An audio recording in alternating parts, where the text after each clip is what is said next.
네, 54회 전기경량 문제를 풀이해 보도록 하겠습니다. 1번 314헬리의 자기 인덕턴스가 220에 60Hz 교류전압을 가할 때 흐르는 전류 음무수입니다. 그러니까 인덕턴스 한 개만 있는데 전류 I는 XL분의 V라고 쓰면 되겠죠. 그로 2πFL분의 V가 되니까 주파수가 60이고 L은 314죠. 그리고 전압이 220이다.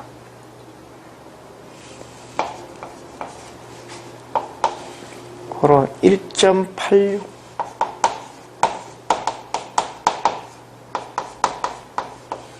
되죠. 그래서 이게 납 2번이 되고, 마이크로 컴퓨터에서 아이솔레이트 I/O 방식과 메모리 맵 I/O 방식의 특징은 뭐냐? 바로 뭐예요? 메모리와 입출력 사이에 구별이 있냐 없냐의 차이입니다. 즉 아이솔레이트는 격리를 해가지고 당연히 구별이 있고, 메모리 맵은 구별이 없는 것을 얘기하죠. 그래서 그렇게 되다 보니까 당연히 기억장치의 저장 공간이 많냐 적냐의 결론으로 이루어진다. 그래서 이게 답은이 되겠죠. 기억장치의 주소 공간이 줄어든다라는 말이 됩니다.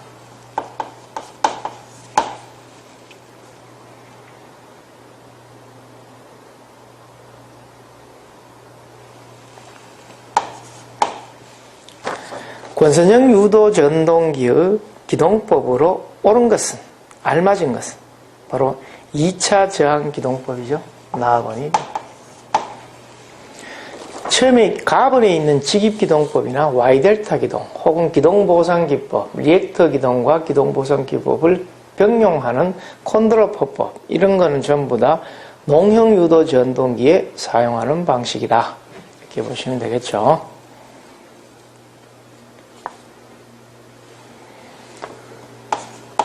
4번 같은 경우에 다이오드 매트릭스에서 이런 형태로 가 있는, 즉 디코더에 2x4, 지금 2x4라고 되어 있는 디코더라고 표현되어 있죠. 그럼 이거는 특징이 어떤 형태의 특징을 가지느냐 하면은, 디코더는 말 그대로 아날로그화 되는 걸 갖다가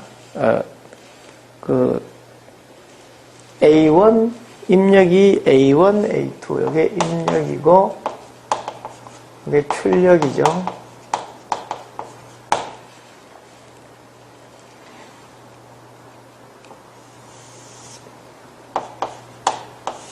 그리고 A0, B0, B1, B2, B3 이렇게 되어 있으면은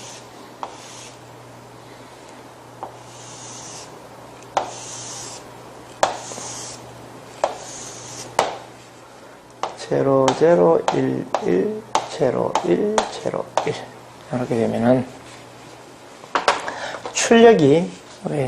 출력 자체가 제로, 제로일 때에는 1이 나오고, 요걸 때는 요거 1, 요걸 세 번째일 때는 B2가, 네 번째일 때는 B3가, 이런 형태로 출력이 나오는 게 바로 2x4에 해당되는 출력식이 된다.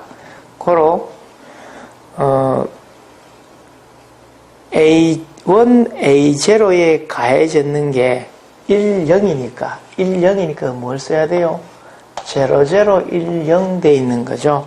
그럼 이게 순서 자체가 3부터니까 0, 1, 0, 0가 돼야 되는 겁니다. 여기서 표시해 놓는 게 3부터를 먼저 묻고 있으니까 0, 1, 0, 0 된, 여기서부터 이렇게 읽었는 값을 찾아야 된다 이거지. 이렇게 표현이 되어 있습니다. 5번은 엔트랜스 캡의 주된 사용장치. 엔트랜스, 다시 말하면 인입되는데 사용하는 캡이다 이 말이죠. 그래서 저압 인입선 공사에 사용하는 것으로서 전선관 공사로 넘어갈 때 전선관의 끝부분에 사용하는 것을 엔트랜스 캡이라고 그러고, 옥내 전반 조명에서 바닥면의 조도를 균일하게 하기 위해서 등 간격은 등 높이에 보통 얼마라고 하느냐. 등과 등 사이의 간격은 보통 요거보다 작아야 된다. 얼마? 1.5h. 즉 등고보다.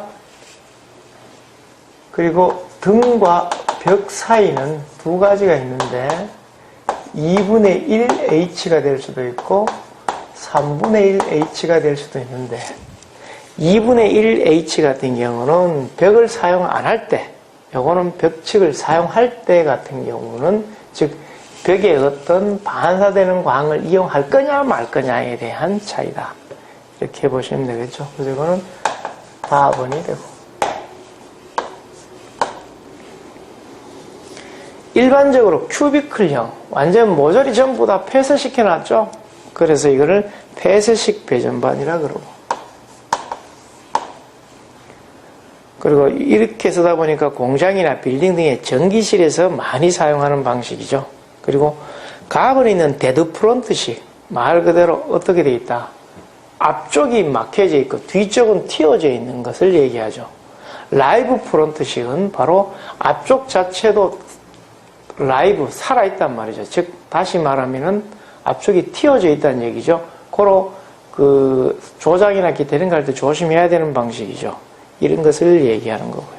그래서 보통 라이브 프론트식 같은 경우는 저압 간선용에 주로 많이 쓰고, 데드 프론트식 같은 경우는 고압 수전반이나 고압 전동기 운전반 등에 보통 사용을 합니다.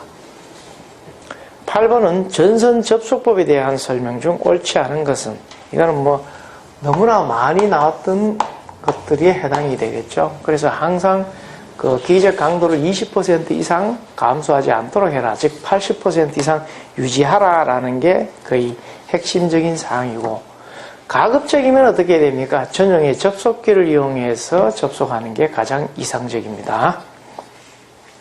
9번은 0.6의 1kV 비닐 전련 비닐 캡타이어 케이블. 그래서 비닐 전련이면은 V, 또 비닐 캡타이어 케이블, CT, 캡타이어라니까 C가 들어가겠죠. 그래서 VCT로 보통 표현을 합니다. 이렇게. 그래서 케이블의 종류와 약호도 보통 보면은 우리 교재에 실려져 있으니까 그걸 참고로 해서 가장 많이 기출됐던 사항이나 혹은 특별히 뭐 비닐 외장이냐 아니면은 비닐 시스냐 뭐 이런 것들, 그런 것들도 좀 봐두시고 하셔야 됩니다. RL 병렬회로의 양단에 E는 E 맥시멈 사인 오메가 T 플러스 에타로 가했을 때 소비되는 유효 전력 무수입니다. RL 병렬회로입니다. 병렬은 뭐가 같습니까? 전압이 같죠? 고로 유효 전력 P는 R분의 E 제곱으로 표현을 하면 되겠죠. 뭐 E라고 보다는 뭐 단자전압 V라고 해도 관계없겠죠. V. 고로 저항 R은 그냥 놔두고 V니까 여기서는 최대 전압이 주어져 있으니까 이 맥시멈은 어떻게 해야 돼요? 루트 2로 나눠서 넣어야만 이게 단자 전압, 다시 말하면 실효 전압이 되겠죠. 그래서 이게 2R분의 E 맥시멈의 제곱, 이렇게 표현됩니다. 그래서 이게 가번이 되겠죠.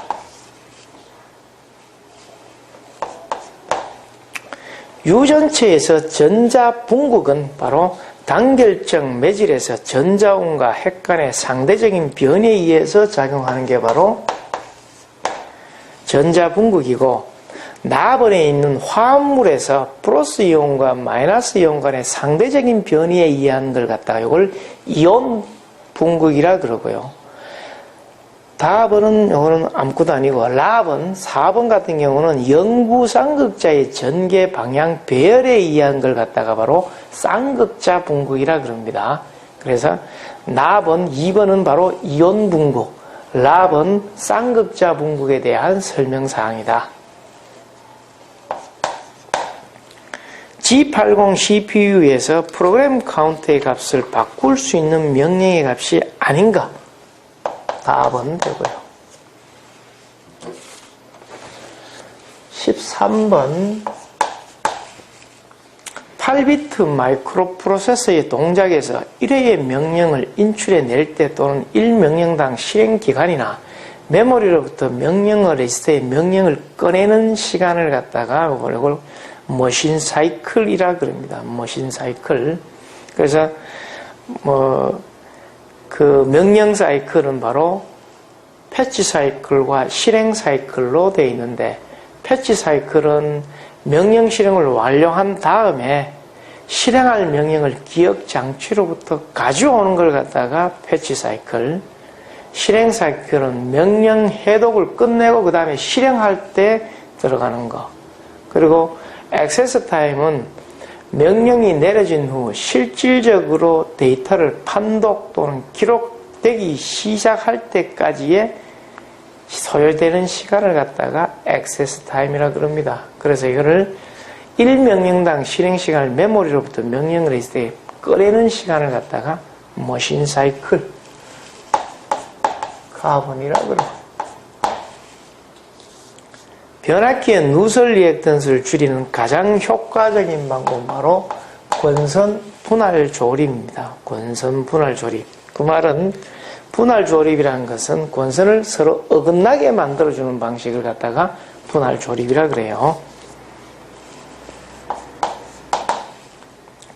교차결합 난드 게이트 회로에서 RS 플립플롭을 구성하여 비동기 플립플롭 또는 RS 난드 레치라고 하는데 허용되지 않는 조건, 다시 말하면 RS 플립플롭에서 허용되지 않는 것은 R과 S가 00로 들어갈 때 금지되는 사항이 되겠죠. 그래서 이거를 가번이라 그럽니다. 가번. 그래서 RS 레치를 할 때 어떤 거 0, 0, 0, 1, 1, 0, 1, 0, 1 이렇게 됐을 때 출력식을 보면 이거를 금지라 그러고, 1, 1일 때는 변화가 없습니다. 불변이라 그러고, 셋이 1일 때 출력이 오고 리셋이 1일 때 제로가 되는 역할이죠. 좀 전에 설명한 거에 여기에 조금 오류가 있네요. 뭐냐면은 이게 RS 레치를 갖다가 난드 레치를 만들려고 그러면은 결론은 이렇게 되는 상황이거든요.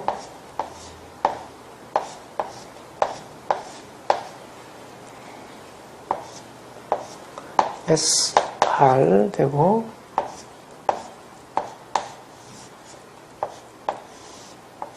이런 형태가 되겠죠.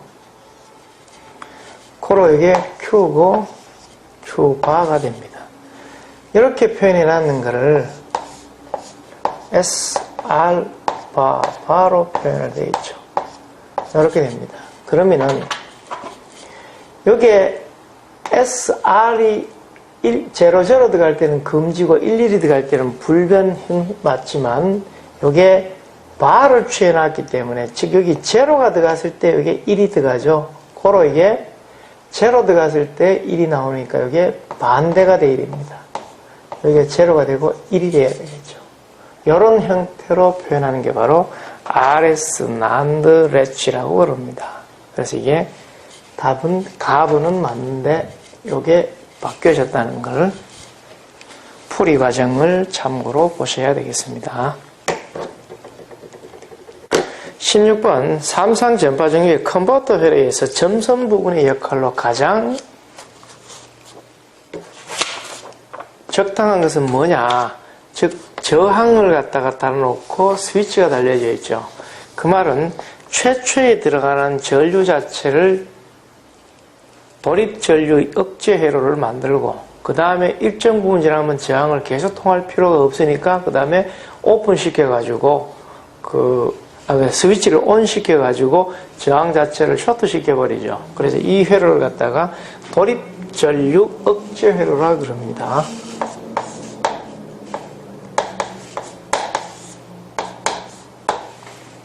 17번은 소맥분, 전분, 기타의 가연성 분진이 존재하는 곳에 저하복내 배선 공사 방법으로 적합하지 않는가.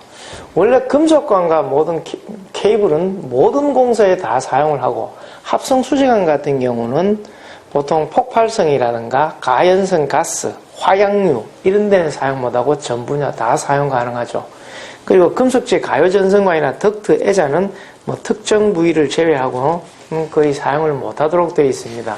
그래서 금속관과 케이블은 모두 다 사용할 수 있다 이렇게 보시면 되고, 그 여건에 따라 가지고 더욱더 제약 조건이 많은 케이스가 바로 가요전선관이다라고 보시면 되겠죠. 그래서 이런 거는 우리 파워에 뒤에 그 자료실에 답안지가 다 올려져 있습니다. 그걸 참고로 해서 좀 더 상세하게 봐주셔야 됩니다. 22.9kV 수전 설비에 50A의 부하전류가 흐른다. 수전 계통의 변류기가 60대 5A일 때 과전류 계전기를 갖다가 시설해서 120%에서 차단되도록 하기 위한 전류 탭을 설정해라. 그럼 설정치는 얼마로 해야 되는가? 처음에 흐르고 있는 전류가 50A잖아요. 그죠?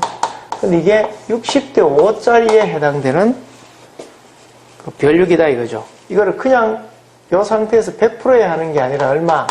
120%, 1.2배에 대해서 동작하도록 하니까 어떻게 되는가? 바로 5A에서 동작이 되도록 설정을 한다. 이런 개념이 되겠습니다.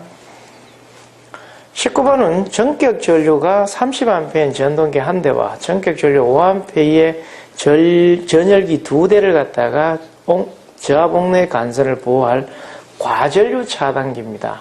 과전류 차단기는 모타에 해당되는 전류값 곱하기 3배에 혹은 그 이외에 뭐 히타나 램프에 해당되는 값을 그대로 더해주면 되겠죠.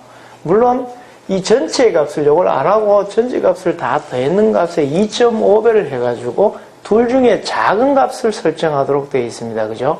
그럼 여기서는 어떻게 하자?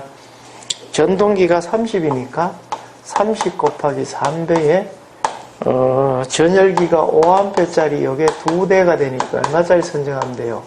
100A 선정하면 되겠죠. 또 혹은 이렇게 30 플러스 5 곱하기 2대 해놨는 거에 전체에 2.5배 하니까 이것도 100A가 나오고, 그러니까 둘 중에 뭐 아무거나 해도 관계는 없는 거죠. 근데 이게 만약에 뭐 계산했는 게 이게 더 둘 중에 작은 값을 설정하도록 되어 있으니까 여기서는 큰 문제가 없지만 다른 것은 항상 확인을 해보고 하셔야 됩니다. 그래서 이건 답은 4번이 될 것이고, 또 보통 풀이할 때 헷갈리는 게 뭐가 헷갈리냐면은 전선 굵기 선정하는 것은요, 전선 굵기는 전동기 전류만 기준으로 했을 때 50A를 초과하느냐 50A를 이하냐에 따라서 1.25배 혹은 1.1배를 갖다가 곱하게 되어 있습니다. 전선 굵기 선정할 때는 요거랑 또 달라지게 되겠죠. 모수 FD의 드레인 전류 제어는 바로 게이트와 소스 간의 전류로 제어를 하게 됩니다. 다음 되고요. 배전 변전소에서 전력용 콘덴서를 설치하는 주된 목적은 바로 역률 개선이죠. 역률 개선 때문에 콘덴서를 갖다가 설치를 하게 되고, 수전용 유입 차단기의 전격 전류가 500A일 때 접지선의 공칭 단면적은 얼마가 되겠는가? 이거는 제3종이나 특별 제3종 접지공사의 접지선 굵기에 해당되는 값을 표를 봐야 돼요. 사실상 이 표를 봐도 답을 맞추기가 상당히 힘들 정도로 되어 있습니다. 그래서 답안지를 참고를 하십시오. 풀이 과정되어 있는. 그것도 동선이냐 알루미늄선이냐에 따라서 굵기가 아주 차이가 많이 나니까요. 23번은 전격 150kV의 철선 1 전부하 동선이 4kW일 때 변압기 최대 효율을 묻습니다. 효율, 부하율이 이렇게 주어져 있을 때는 n분의 1p 코사인 세타 플러스 철선 플러스 부하율의 동선 n분의 1의 p 코사인 세타가 되는데, 여기에 있는 부하율부터 구해야 됩니다. n분의 1은 철선분의 동선을 했는 거를 루트 씌우면 되죠. 철선이 철손이 아니고 동손분해 철소입니다. 요게. 동손분해 철손. 동손이 4고, 요게 1이죠, 1. 그럼 4분의 1이니까 2분의 1. 그러니까 2분의 1.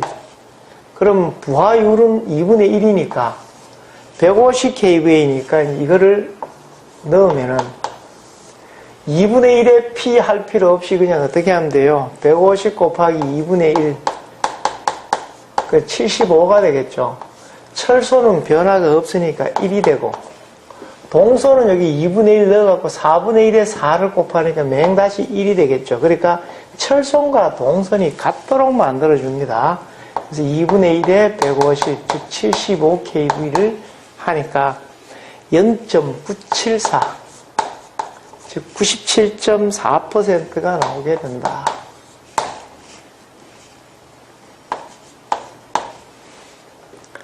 그런 것 같은 RLC 병렬공진인데, 이거는 일반적인 병렬공진이 아니고 이상적인 병렬공진 회로입니다. 그죠?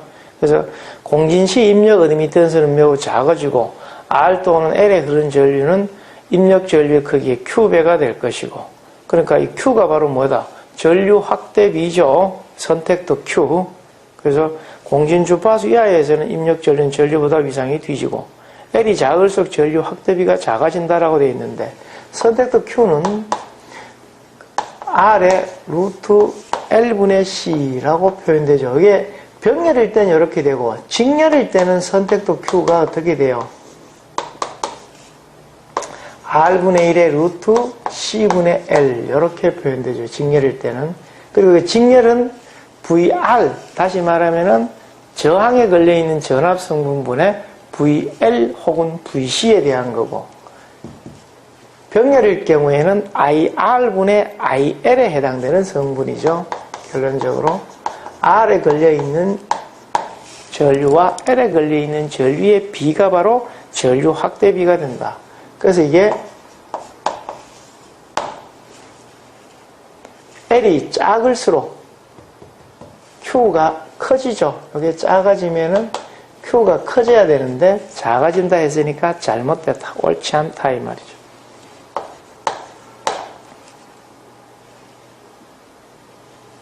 이게 24번입니다. 이게 여기 25번. 사이리스트의 턴오프 조건은, 사이리스트는 GTO 같은 경우는 게이트의 전류의 방향으로 인해서 온오프를 하지만, 일반적인 사이리스트 같은 경우는 그 게이트와 관계없이 에노드의 전류값을 제로로 하거나 아니면 방향을 바꾸거나 이렇게 해줘야 되겠죠. 그래서 에노드의 전류를 유지 전류값 이하로 해야 된다. 게이트와는 관계가 없다 이거죠. 26번에 이진수 110010.111을 8진수로 바꿔라. 8진수는 2의 3승을 하게 되면 8진수 나오죠. 그로 3개 묶어가지고 그대로 계산하면 됩니다. 110니까 얼마가 됩니까? 요거 4고 여기 2니까 6되죠, 6. 요거는 1, 2, 4, 자리수가 1, 2, 4에 해당되니까 요건 2가 되고, 요건 111이니까 총 7이 되겠죠. 그래서 62.7의 8진수로 표현하는 가번이 된다.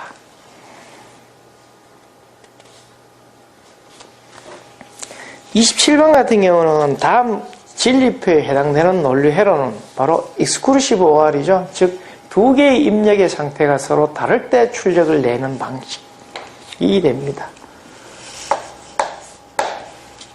이게 라번이 되고, 굳이 이거는 풀이를 복잡하게 하지 않아도 되지 않을까 싶은데요. 그리고 EN의 입력선과 N개의 출력선을 가지며, 출력은 입력값에 대한 이진 코드 혹은 BCD 코드를 발생하는 것. 즉,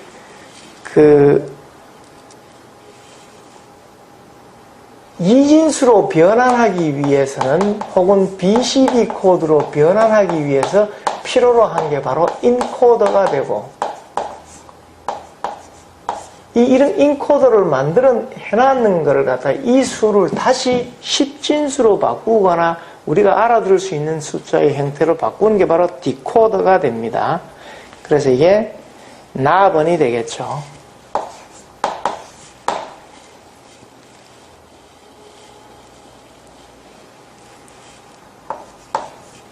29번의 전가상기는 그 반가상기 2개죠. 그래서 반가상기 2개가 필요하니까, 그리고 반가상기에 있는 걸 갖다가 OR 게이트 1개로 만들어야 되죠. 그래서 이게 help adder 요거를 2개를 써야 돼요. 2개를 쓸 때 어떻게 A, B 그리고 여기 C가 들어가고 요거를 하나를 받아가지고 이렇게 쓰면 되겠죠. 이렇게 했는 거 요거를 썸이고 캐리가 되겠죠. 여기도 캐리 나오는 거를 어떻게 한다? OR 게이트를 만들어 가지고 쓰고, 그리고 여기 썸 되는 것도 그럼 출력이 몇 개 돼요? 출력 2개, 입력 3개의 선이 표시하겠죠. 다음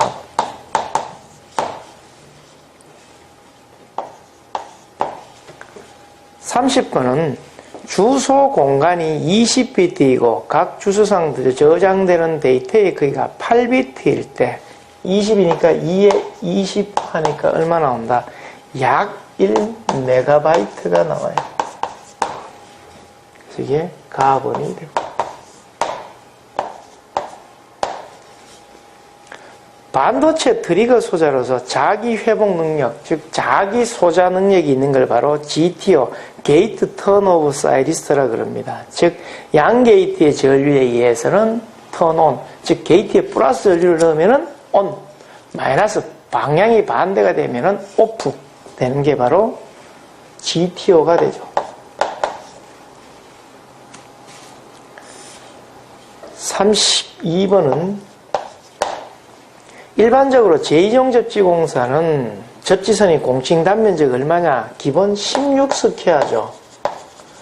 16스퀘어가 기본이 되고, 단지 이제 고압이거나 혹은 22,900의 Y결선일 경우에는 6스퀘어 이상으로 할 수 있다는 특별 조항이 존재하고요.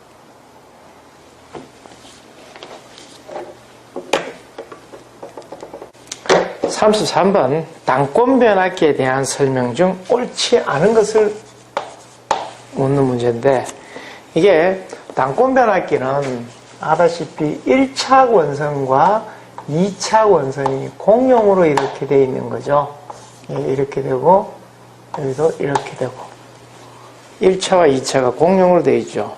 그리고 이 단권 변압기는 델타 결선과 Y 결선 혹은 V 결선으로 이용해서 그 삼성에 사용할 수 있습니다. 그죠? 근데 사용할 수 없다라고 되어 있으니까 나번이 일단 잘못됐겠죠. 그리고 동일 출력에 대한 제점이 손실이 적고 효율이 높고, 그리고 단권 변압기는 권선비가 1에 가까울수록 보통 변압기에 비해서 보통 유리하게 되어 있는 것을 얘기하게 되겠죠. 대신에 또 안 좋은 점이 바로 뭐냐면은 고압 측에 해당되는 전압이 같은 권선을 쓰다 보니까 저압 측의 고전압을 받게 될 우려가 발생할 수 있다는 게 바로 단점에 해당이 됩니다. 34번은 RO민 3개의 저항을 같은 전환에 델타 결선 접속시킬 때 하고 Y 결선 접속시킬 때요. 전류비입니다. 그것도 선전류비. 그러니까 IY분의 I 델타 어떻게 되느냐? 루트 3 R분의 요거는 VL 들어가면 되고, 요거는 R분의 VL인데 델타는 앞에다가 루트 3을 해줘야 요게 선전류 값이 나오죠. 서로 얼마? 3이 됩니다. 답은 라번인데, 그래서 이건 이렇게 보시면 돼요. 우리가 보통 델타 결선을 Y 결선으로 바꿀 때 요거는 한 번 만에 그리고 이건 3번 만에 그리죠. 3분의 1이 되는데 3분의 1은 어디에서 저항과 전력일 때는 3분의 1이고요. 전류이거나 콘덴서일 경우에는 이거의 역수를 취하면 돼요. 그런 형태로 계산을 하면은 3배가 나올 것이다. 6국 60Hz인 삼성유도 전동기 슬립이 4%일 때 이 전동기 회전수 묻죠. 고로 회전수에는 1-S에 P분의 120F라고 쓰죠. 슬립이 4%니까 0.04가 되고 극수가 6극에 120에 60Hz, 즉 1200rpm이죠. 그래서 1152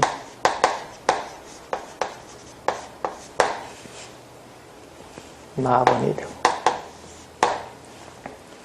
36번은 논리식 중 옳은 걸 묻습니다. 즉 드모르강 법칙을 묻는 거죠. A 플러스 B의 전체 바가 되어 있으면 이거를 자른다. 자르면은 A와 B로 이렇게 잘려지고 플러스 논리 합이면 이건 논리 곱으로 되고 A 도트 B다. 이래 되면은 이거를 A 바 B 바로 되고 이게 잘라지면은 도트가 플러스로 바뀐다. 이 두 개를 뭐라 그런다? 드모르강 법칙이라 그런다 이거죠.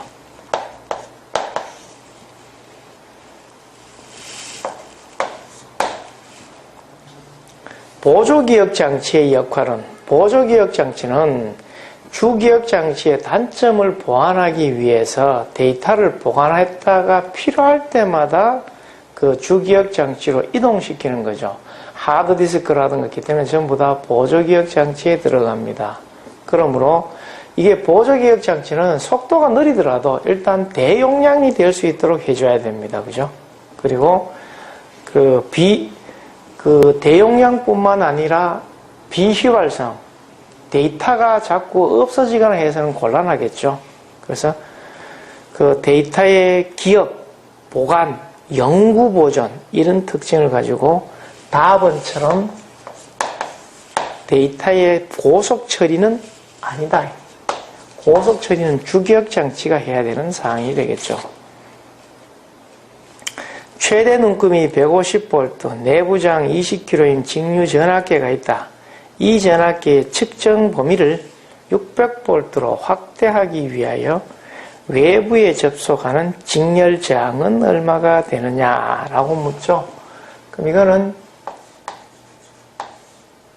이렇게 표현되겠죠. 그럼 이쪽에 있는 이 전압을 V,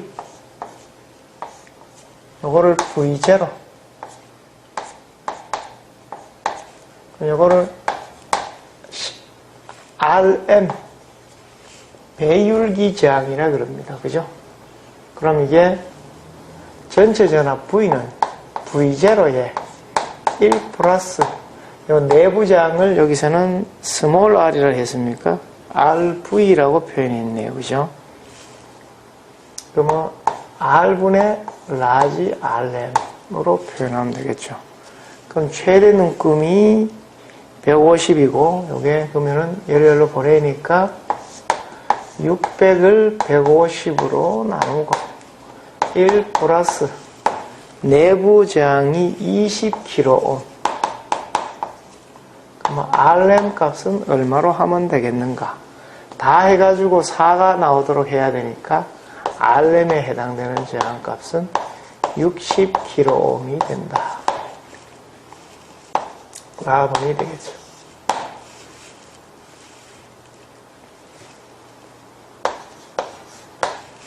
(39번은) 자기 인덕턴스 50mH인 코일에 흐르는 전류가 0.01초 사이에 5에서 4만표로 감소했다. 이 코일에 유기되는 기진력은 얼마냐? dt분의 di라고 쓰죠. 그럼 원래 이 앞에 뭐 있습니까? 마이너스가 있어야 되죠. 마이너스 L 값이 50mH. 시간이 0.01초 사이에 큰 데서 작은 거를 뺍니다. 그죠? 5A에서 3A, 5에서 3으로 감소했다. 나중에서 처음 거를 이렇게 뺀다 이거죠. 하니까 이게 마이너스가 없어지죠. 몇 볼트? 10볼트가 된다. 가버리죠.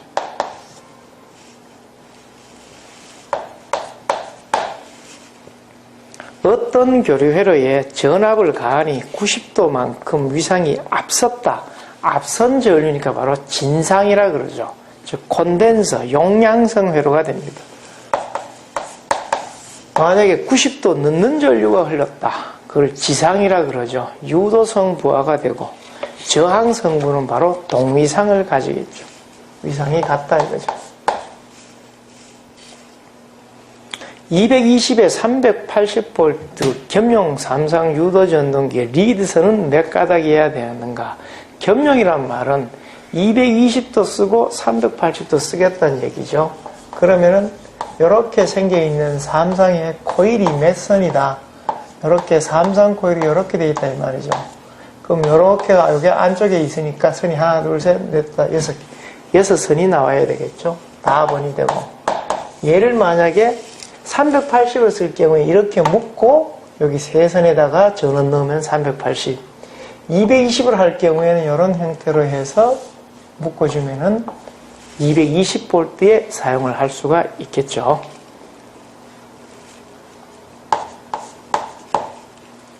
권선형 삼상 유도 전동기의 2차 측 저항을 2배로 하면 그 최대 토크는 항상 비례 추이를 하는 것에 있어서의 최대 토크는 불변입니다. 그죠? 나번이 되고.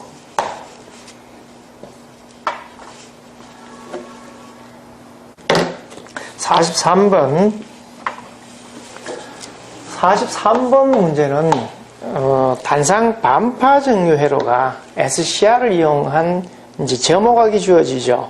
그렇게 됐을 때 순저항 부하 시 평균 전압 값은 얼마냐? 원래 ED는 파이분의 루트 2에 2하고 뒤에 항상 뭐 붙어요? 2분의 1 플러스 코사인 알파라는 게 이렇게 붙죠.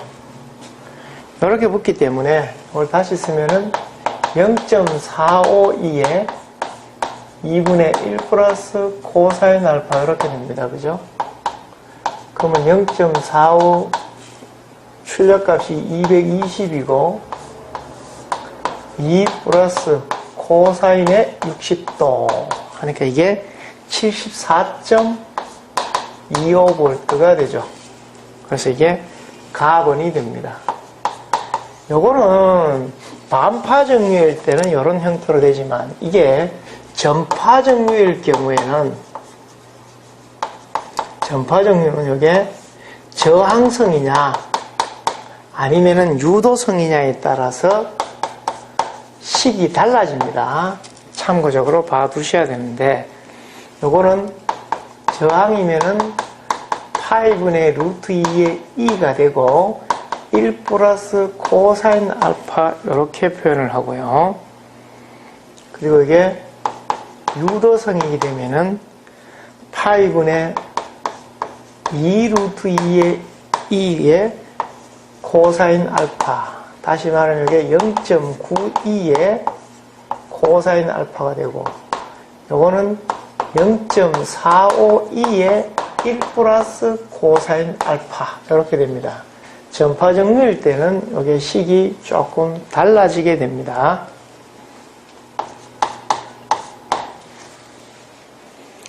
광원이 점등 시간이 진행됨에 따라 특성이 약간 변화한다. 방전 램프의 초기 100시간의 떨어짐이 특히 심한데 이와 같은 특징을 갖다가 뭐라 그러는가? 바로 전등 시간에 따라 전압, 전류, 전력, 효율 등의 관계를 나타내는 식을 그 곡선을 갖다가 동정 특성 곡선이라 그럽니다.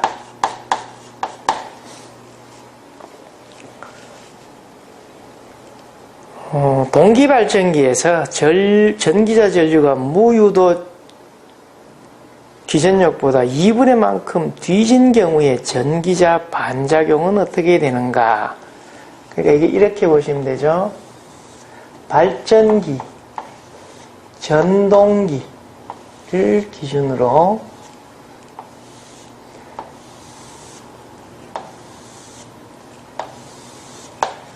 저항 부하일 경우에는 말 그대로 위상차가 없습니다. 그죠? L은 90도 늦습니다. 지상이라 그러고, C는 90도 앞서요. 진상이라고 그럽니다. 이렇게 되면은, 요때는 횡축 반작용이라 그래가,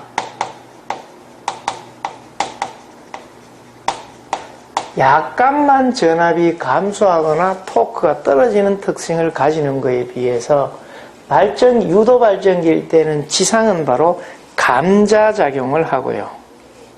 감자작용을 하고, 요거는 C일 때 얘는 증자작용을 해서 감자는 전압을 많이 떨어뜨리고 증자는 전압을 많이 증가시키죠.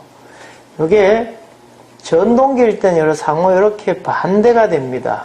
바로 얘가 증자가 되고 얘가 감자가 되겠죠. 이렇게 바뀌는 걸 갖다가 유도기의 특성입니다. 이게 전기자 반작용의 특징. 그래서 다분이 됩니다. 그래서 2분의 파이만큼 지상이니까 바로 감자작용을 한다.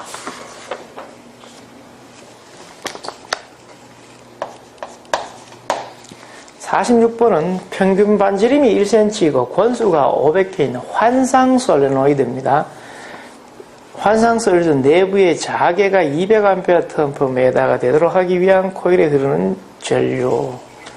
즉 환상 솔레노이드는 H는 2πr분의 NI 이렇게 쓰겠죠. 여기서 I 값을 찾아내는 거죠. M분의 2πrh.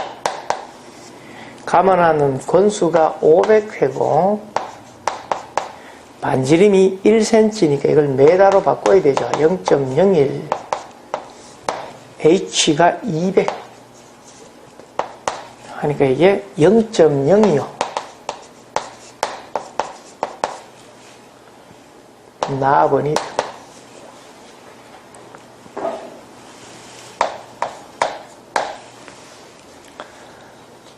달링턴형 바이폴라 트랜지스터의 전류 증폭률 100에서 1000 정도가 되죠. 달링턴 회로는 2개 이상의 트랜지스터를 갖다가 적당히 직렬하여 사용해서 복합 회로를 만듭니다. 그래서 일반적인 증폭률보다 더 큰 증폭률을 만들어내는 방식이죠.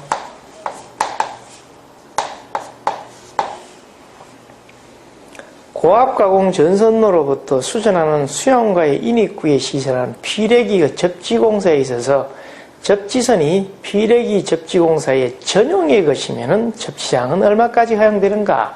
원래 피래기는 일반적으로 얼마까지? 15mm 이내여야 되죠. 그죠? 그렇지만 일종 접지공사를 하니까. 근데 이게 고압일 경우에, 고압가공 전선로일 경우에 유독 특혜를 줘놨다 이 말이죠. 얼마까지? 30ohm 이하까지로. 그래서 접지선이 제1종 접지공사의 접지선이 전용의 경우일 경우에는 30ohm까지 허용을 한다. 직류전동기에서 전기자에 가해주는 전압을 낮추어서 전동기의 유도 기전력을 전원전압보다 높게 해가 하는 방법, 제동하는 방법. 그러니까 발생해놨는 전기를 갖다가 어디로? 1차 측으로 되돌려준다 이 말이죠. 그런 방법을 갖다가 회생제동이라 그러죠. 전원 전압을 낮게 해버리면은 1차 측으로 보내는 전압을 보낼 수가 있으니까 1차 측으로 그거를 회생제동이라 그러고, 발전제동은 동기전동기에서 직류전동기에서 발생한 전기를 저항을 통해 의해서 열로 소비시켜버리는 게 발전제동이고, 그거 이외에 전원 자체를 갖다가 반대로 한 경우가 바로 역전제동 혹은 플러깅 제동이라 그럽니다. 동기전동기의 특징에 관한 설명으로 옳은 것은 저속도에서 유도전동기에 비해 효율이 나쁘다 되어 있는데, 이 동기기란 동기자가 붙어 있으면은 속도가 항상 일정하죠. 효율이 나쁠 리가 없죠. 그죠? 유도기에 비해서. 기동 토크는 어떻습니까? 아예 없으니까 어떻게 해요? 제동 권선을 이용한다든가 아니면은 그 유도 전동기법이나 기타 이걸 별다른 전동기를 이용해서 기동을 시켜줘야 되죠. 그리고 직류전원이 필요 없다라고 되어 있는데 4번은 직류전원은 어디에서 동기기는 여자를 갖다가 시켜줘야 돼요. 즉 N극에서 이걸 만들어주는 방법을 써줘야 되기 때문에 직류전원이 꼭 필요로 합니다. 그리고 필요에 따라 진상전류를 흘릴 수 있다. 이 말은 무부하 동기전동기를 갖다가 동기조상기로 사용을 할 수가 있죠. 그런 경우에 바로 진상전류를 흘릴 수가 있겠죠. 진상뿐만 아니라 지상전류도 흘릴 수 있다. 이 뜻이죠. 51번에 양수량이 10세제곱미의 총량정 20m의 펌프용 전동기의 용량 P는 6.122타의 KQH 이렇게 쓰죠. 이게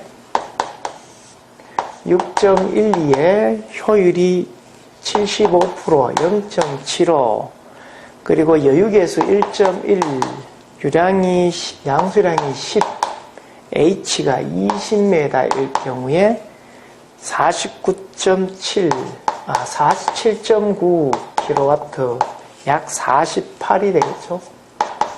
나번이 되고.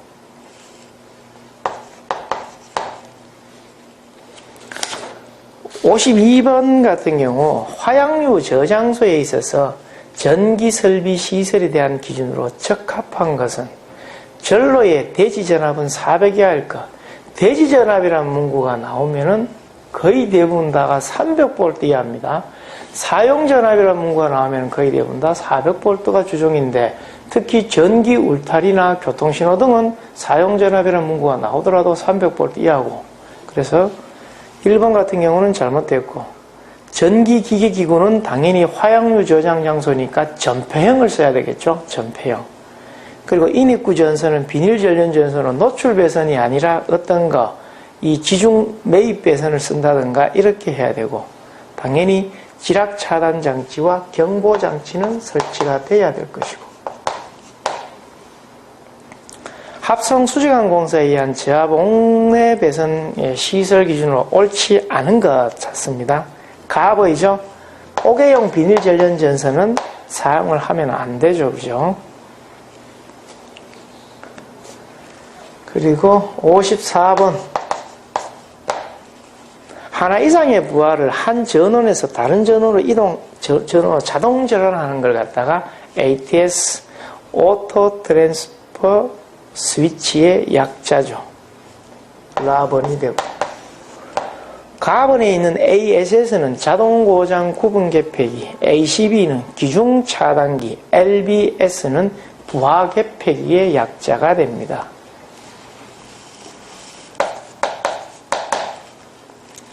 55번에 모집단으로부터 공간적, 시간적으로 간격을 일정하게 해야 하는 샘플링 방식을 갖다가 개통 샘플링이라 그럽니다. 물론 이 개통 샘플링은 랜덤 샘플링의 하나의 방법인데 단순 랜덤, 다시 말하면 무작위로 추출하는 거.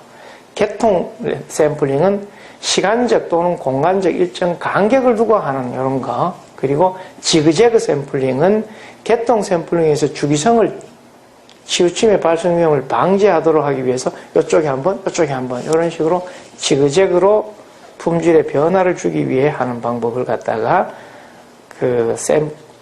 개통 샘플링이라 그럽니다.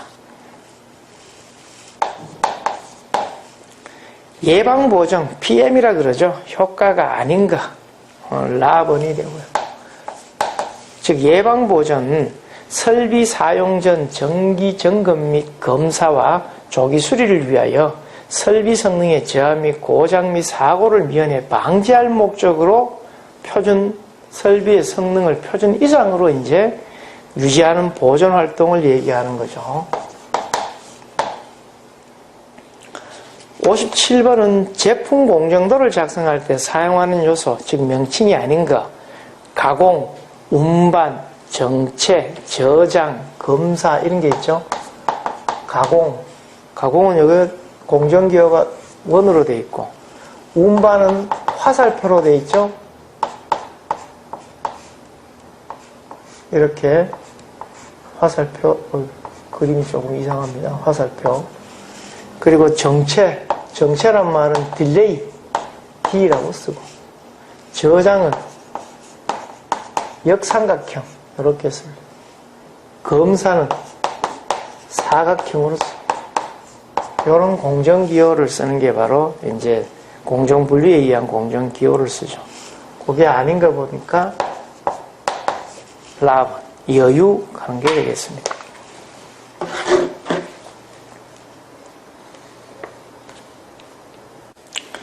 (58번은) 부적합수 관리도를 작성하기 위한 유관리도의 UCL 값하고 요거를 구하라 이렇게 돼 있죠. 이것도 당연히 중심선을 구해야 되겠죠. 그럼 이게 시그마 C가 559고 시그마 N이 222라고 구해져 있으니까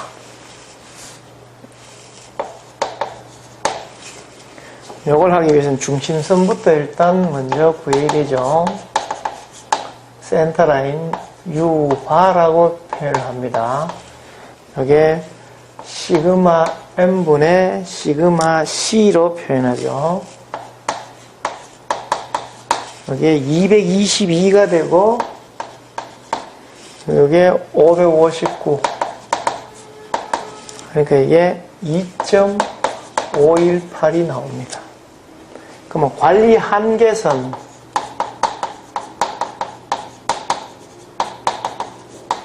UCL과 LCL을 갖다가 구해야 되죠. 그래서 관리한 컨트롤 리미트니까 이게 U 바 플러스 마이너스 루트 3의 루트 n분의 u 바 이렇게 취하니까 여기에 2.518 플러스 마이너스 3의 n이 여기 얼마냐 하면 n을 10으로 했다라고 되어 있으니까 이게 2.518 계산하니까 이게 4.02에서 1.01까지가 나옵니다. 그래서 이게 UCL 값이고 이건 LCL 값이 되겠죠. 그러 이게 가번이 되겠습니다.